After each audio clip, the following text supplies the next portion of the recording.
MustangMedic. Alright.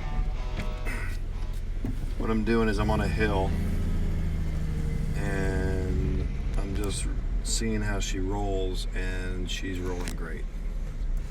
She's rolling right back down. So that piston with this oil on it is lubed up, and I haven't done the other side. I guess I'll have to see if I got brake pull. I feel like I should lube up the other side now because it's working so well. But this car was not rolling backwards like it is now.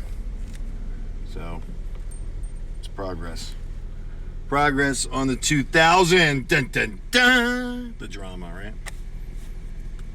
MustangMedic. Thanks, guys. Wear your seatbelts.